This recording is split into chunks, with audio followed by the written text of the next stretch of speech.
करले काम बानी सुंदर आम बनी के करल काम बनी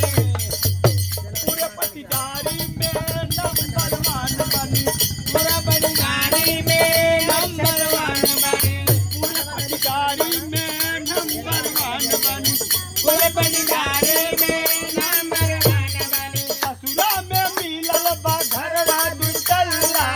केहू के रोब न सहाला भतारे कर मारी मारी जाला बताल नंबर में चला पढ़िए ना मुआत के बुझाई ए बहिनी हां हम बरियारे घर कई लेकिन ना छोट मोट घर के नाम हां बहनी बगियारे घर कहूगा कोई पियरी मंगवा पर ना जूता चप्पल सिएला दानी बारी मां भटा दुबई रहला बाहर हाँ। बरियारे घर के ना छोट मोट घर ना अच्छा सच सच बताइए तार मत कौन बिरादर सच सच बताइए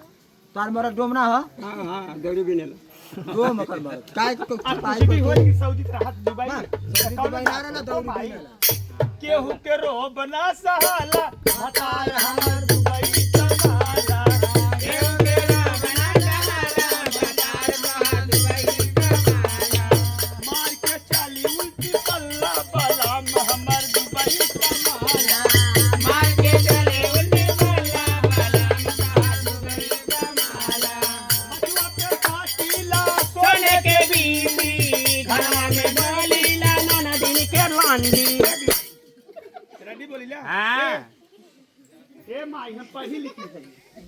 ए अनपढ़ हन बहिनी ए बहिनी पढ़े लिखल है बाकी अपन नाम ना लिख सके हाँ 5,000 का चिल्ला दे दो तो गीत गीत बिहान हो जाए बहिनी हम पढ़ी लिखी है अनपढ़ हैं हम खड़ी हिंदी में बात करेंगे लखनऊ से साकरो ना के क्या बात कर रही हो कहाँ जा रही हो मेरे पास आओ हम खड़ी हिंदी में बात करेंगे समझ अच्छा ये बता कानवा में दूठे पहले हो का कानवा में दूठे पहले हो का हाँ हमारे दूल्हा कभी बाहर रात दुबई रहा बिल्कुल बनवा है नहीं सर जानते के हीरो वाला हाँ हीरवा नगा वाला ना हीरे के तब चले छपता लाइव कर मथुआ पे साटीला सोने के बिंदी घरवा में नदी से बोली ला हिंदी